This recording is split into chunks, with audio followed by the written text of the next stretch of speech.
Assalamualaikum warahmatullahi wabarakatuh. Kami dari kelompok 10 akan memberikan sedikit informasi tentang cara penyelenggaraan kurban pada masa pandemi. Pertama, lokasi pemotongan hewan. Lokasi pemotongan hewan kurban harus sudah persetujuan dari dinas yang membidangi fungsi peternakan dan kesehatan hewan setempat. Kegiatan ini juga hanya boleh dihadiri oleh panitia atau petugas dalam jumlah yang terbatas, tanpa adanya penonton. Lokasi pemotongan hewan kurban juga dibagi menjadi dua, yakni ada area kotor dan area bersih. Area kotor meliputi penerimaan dan pengistirahatan hewan, penyembelihan hewan, dan penanganan limbah. Sementara itu, area bersih meliputi penanganan daging dan penanganan jeroan. Yang kedua, petugas dan panitia. Ketika berangkat dari rumah, petugas diwajibkan menggunakan pakaian lengan panjang dan juga masker. Petugas juga sebaiknya berasal dari warga setempat. Jika petugas berasal dari luar daerah, dia wajib melampirkan surat keterangan sehat dari rumah sakit ataupun puskesmas. Sementara itu, untuk lansia dan juga untuk orang yang kurang sehat, tidak disarankan untuk mengikuti kegiatan penyembelihan kurban.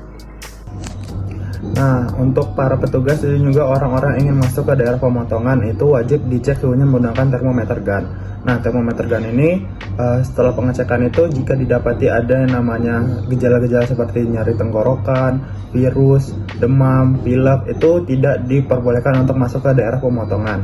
Dan juga jika ada teman-teman yang sudah lolos di tahap itu, mereka diwajibkan untuk mencuci tangan dan selalu membawa hand sanitizer minimal 70% alkohol.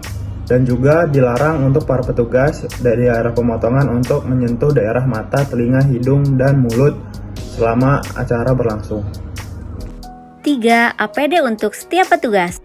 APD untuk setiap petugas. Setiap petugas harus menggunakan alat pelindung diri, yaitu APD, yang berbeda-beda tergantung dari kewajibannya. Petugas yang melakukan pengecekan suhu diharuskan memakai masker, face shield, dan sarung tangan. Petugas di area kotor harus memakai masker, sepatu boot, kacamata Google atau face shield, dan sarung tangan sekali pakai. Petugas di area bersih menggunakan masker, penutup kepala, face shield, sarung tangan, apron pelindung, dan alas kaki.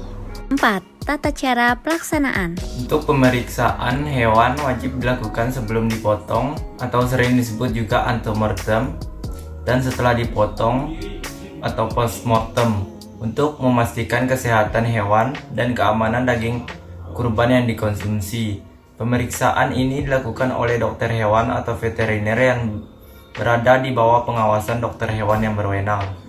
Lalu, pelaksanaan kegiatan semua petugas diwajibkan membersihkan dan mendisinfeksi peralatan kurban sesering mungkin. Petugas juga diwajibkan untuk menjaga etika bersin, batuk dan meludah, menjaga jarak 1 meter, serta tidak berbagi peralatan pribadi seperti alat sholat, makanan, dan minuman.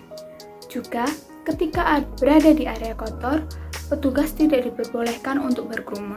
Serta di area yang bersih, petugas tidak diperbolehkan untuk saling berhadapan.